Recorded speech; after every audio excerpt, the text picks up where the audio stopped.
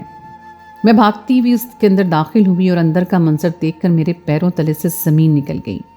میرے وہم و گمان میں بھی نہیں تھا کہ مجھے اس طرح کا منظر دیکھنے کو ملے گا. میں اپنے شوہر اور اپنی بہن کو اس طرح کی حالت میں دیکھوں گی.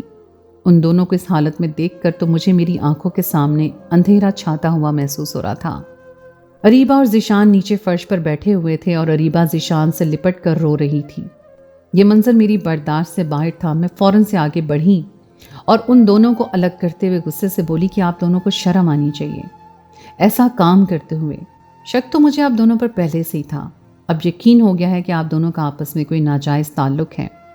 کتنے عرصے سے مجھے یہ خیال آ رہا تھا، لیکن میں ہمیشہ ہی خود کو لعنت ملامت کرتی رہتی تھی اپنی اس سوچ پر کہ میں اپنے شوہر اور اپنی بہن کے متعلق اس طرح کی بات سوچ رہی ہوں۔ لیکن آج مجھے یہ سب دیکھ کر بہت دکھ ہوا ہے کہ میں جو سوچ رہی تھی وہ سب سچ ہے۔ حالانکہ میں ہمیشہ یہ دعا کرتی تھی کہ جو میں سوچ رہی ہوں کاش وہ غلط ہو، لیکن آج ثابت ہو گیا۔ اگر آپ کو میری بہن سے شادی کرنی تھی اور اریبہ اتنی پسند تھی تو کر لیتے اس سے شادی۔ میں سمجھ گئی ہوں کہ مجھ سے شادی آپ نے صرف میری نوکری کی وجہ سے کی ہے، کیونکہ میری تنخواہ بہت زیادہ تھی اور آپ کو لگا کہ آپ مجھ سے شادی کریں گے تو آپ کو سپورٹ ہو جائے گی، آپ کی بیوی اتنا خرچہ اور اپنے بچے کا خرچہ خود اٹھائے گی، آپ کے بزنس پر زیادہ بوجھ نہیں پڑے گا، کیونکہ آپ کا بزنس نیا تھا اور اسی کو سنبھالنے کے لیے آپ نے ایک ایسی لڑکی سے شادی کو ترجیح دی جو نوکری کرتی ہو اور اپنا خرچہ خود اٹھاتی ہو۔ حقیقت میں آپ کو اریبہ پسند تھی، پھر آپ نے سوچا کہ ایک تیر سے دو شکار کرتا ہوں، بڑی بہن سے مالی فائدہ اٹھاتا ہوں اور چھوٹی بہن سے محبت لیتا ہوں۔ میں چیختے ہوئے بہت زور سے بہت غصے میں بول رہی تھی کہ اچانک میری نظر ان کے بائیں کاندھے پر پڑی جہاں سے خون رس رہا تھا۔ ذیشان کو اس حالت میں دیکھ کر تو میں پریشان ہو گئی۔ میں آگے بڑھی اور میں نے ذیشان سے کہا کہ یہ کیا ہو گیا ہے، تو انہوں نے مجھے اپنے قریب آنے سے روک دیا۔ شاید انہیں میرے الفاظوں سے بہت تکلیف پہنچی تھی۔ اریبہ نے مجھے کہا کہ آپ کی سوچ پر مجھے افسوس ہے، آپ نے مجھ پر تو شک کیا لیکن آپ نے اتنے اچھے شوہر پر بھی شک کیا۔ پہلے سمجھ لینا چاہیے تھا کہ میں نے آدھی رات کو اگر ان کو یہاں بلایا ہے تو اس کی کیا وجہ ہے۔ میرے گھر میں ڈاکو گھس آئے تھے جو کہ میری عزت کو تار تار کرنا چاہتے تھے۔ انہوں نے مجھے کمرے میں بند کر دیا اور اس سے پہلے کہ وہ مجھے نقصان پہنچاتے، میں نے سائڈ ٹیبل سے اپنا موبائل اٹھایا اور فوراً سے ذیشان بھائی کو کال کی اور ان سے صرف اتنا کہا کہ میں مصیبت میں ہوں۔ میں نے انہیں پوری بات نہیں بتائی اور ڈاکو نے میرے ہاتھ سے موبائل چھین لیا۔ انہوں نے مجھے مارنا شروع کر دیا کہ میں نے کال کیوں کی، یہیں پر میری عزت لوٹنا چاہتے تھے۔ لیکن جب میں نے ذیشان بھائی کو کال کی تو وہ مجھے اپنے ساتھ لے جانے کے لیے گھسیٹ رہے تھے۔ کچھ دیر مزاحمت میں گزر کر اور ذیشان بھائی شکر ہے کہ وقت پر پہنچ گئے۔ ذیشان بھائی اپنے ساتھ اسلحہ لے کر آئے تھے، ڈاکو کے پاس بھی اسلحہ تھا اور اسی ہاتھا پائی میں ذیشان بھائی کو گولی لگ گئی اور ڈاکو گولی کی آواز سے خوفزدہ ہو گئے کہ کہیں پولیس نہ آ جائے، اور وہ لوگ خود بھاگ گئے۔ کیونکہ گولی کی آواز بہت زیادہ تھی، ان لوگوں کو پولیس کا خوف ہوا تو وہ خود ہی بھاگ گئے۔ آج ذیشان بھائی نے وقت پر آ کر مجھ پر جتنا بڑا احسان کیا ہے، میں ساری زندگی ان کا احسان نہیں چکا سکتی۔ اور مجھے اپنی ضد پر افسوس ہو رہا ہے کہ آپ سب نے مجھے کتنا کہا تھا کہ زمانہ خراب ہے، ایک اکیلی لڑکی کا اکیلے گھر میں رہنا مناسب نہیں ہے، لیکن میں اپنی ضد پر اڑی رہی۔ مجھے کسی کا خوف نہیں تھا، لیکن آج مجھے احساس ہو گیا ہے کہ آپ سب لوگ جو کہتے تھے بالکل ٹھیک کہتے تھے، ایک اکیلی لڑکی کا رہنا صحیح نہیں ہے۔ آج یہ بات ثابت ہو گئی ہے۔ میں سوچ رہی تھی کہ محلے کے لوگ ہماری جان پہچان کے ہیں، برسوں سے ہمیں جانتے ہیں، کوئی بھی ہمیں نقصان نہیں پہنچائے گا۔ لیکن مجھے سمجھ میں آ گیا ہے کہ اکیلی جوان لڑکی کو دیکھ کر کسی کی بھی نیت خراب ہو سکتی ہے۔ وہ لوگ پتہ نہیں کون تھے، انہوں نے نقاب پہنا ہوا تھا، 4 آدمی تھے، لیکن یقیناً انہیں اس بات کا علم تھا کہ میں اس گھر میں اکیلی رہتی ہوں، اسی لیے وہ لوگ آئے تھے۔ میں نے ذیشان سے کہا کہ آئیں ہاسپٹل چلتے ہیں، تو انہوں نے کہا کہ تم تو مجھ سے بات نہ کرو، جو کچھ ابھی کچھ دیر پہلے تم نے بولا ہے اس سے مجھے بہت تکلیف ہوئی ہے۔ ذیشان اور اریبہ یہ بات کہہ کر دونوں ہاسپٹل چلے گئے۔ ذیشان 2-3 دن تک ہاسپٹل میں رہے اور پولیس کسی طرح ان ڈاکوؤں تک بھی پہنچ گئی اور انہیں اپنی حراست میں لے لیا۔ اریبہ ہمارے گھر میں آ کر رہنے لگی، ذیشان بھی ٹھیک ہو کر گھر آ گئے، لیکن وہ مجھ سے بات نہیں کر رہے تھے۔ میرا تو شرمندگی سے ایسا حال تھا کہ دل کر رہا تھا زمین پھٹ جائے اور میں آسمان کے اندر سما جاؤں۔ میں نے بار بار ذیشان سے معافی مانگی، لیکن وہ مجھے معاف کرنے کو تیار ہی نہیں تھے۔ میں نے ان سے کہا کہ میں بھی کیا کرتی، میرا شک فطری تھا، میں بھی انسان ہوں، ایک بیوی ہوں، میرے دل میں شک آ گیا تھا۔ اور اریبہ آپ کی بہن جیسی ہے، آپ کی بہن تو نہیں ہے نا؟ ہمارے مذہب میں بہنوئی اور سالی کا اس طرح سے بے تکلف ہونا پسند نہیں کیا جاتا ہے۔ آپ اچھے طریقے سے جانتے ہیں کہ ہمارے مذہب میں کچھ حدود و قیود مقرر کیے گئے ہیں ہر رشتے کے لیے، اور جب ہم ان حدود کو پار کر جاتے ہیں تو پھر اچھے خاصے تعلقات خراب ہو جاتے ہیں۔ اگر آپ اپنی حدود کا خیال رکھتے اور اریبہ بھی خیال رکھتی اور اس قدر آپس میں بے تکلف نہ ہوتے تو کبھی بھی میرے دل میں شک نہ آتا۔ اس لیے تو ہمارا مذہب ہمیں زندگی گزارنے کے طریقے سکھاتا ہے تاکہ ہم صحیح طریقے سے زندگی گزاریں اور کوئی مسئلہ نہ ہو۔ اگر غلطی میری ہے تو غلطی آپ کی بھی ہے۔ میں نے ایسی بات کہہ دی کہ ذیشان سوچ میں پڑ گئے، اور پھر کچھ عرصے کے بعد انہوں نے مجھے معاف کر دیا اور سب ٹھیک ہو گیا۔ ہم نے اچھا سا لڑکا دیکھ کر اریبہ کی شادی کر دی، اور آج میں خدا کا شکر ادا کرتی ہوں کہ اس نے میری بہن کی عزت بچا لی۔ اور میں تمام لڑکیوں کو پیغام دیتی ہوں کہ اکیلے رہنے سے اجتناب کریں، اور بہنوئی ہو یا دیور ہو، کوئی بھی ہو، اپنے حدود اور قیود کا خیال رکھیں۔ تو دوستو، یہ تھی میری آج کی کہانی۔